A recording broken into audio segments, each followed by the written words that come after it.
In this video, I'm going to show you how to set up a video call. Full access to our ITC HD video is available in our complete user package. Extension to extension is included in our essential users package. First, log into your ITC Cloud portal. If you do not have access, please contact your administrator or an ITC Cloud support team member. Locate the Apps drop-down option near the top right corner of your screen. Click on ITC HD. On the next screen, you have multiple options to choose from.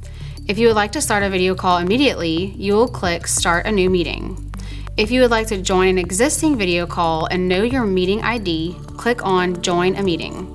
If you would like to schedule a video meeting for the future, click Schedule a Meeting.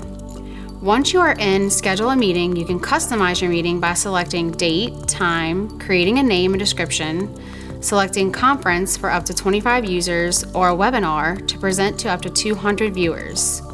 You can select camera and microphone options as well as chat options. On the right-hand side, you can send out invites to particular individuals or share the custom URL for your meeting.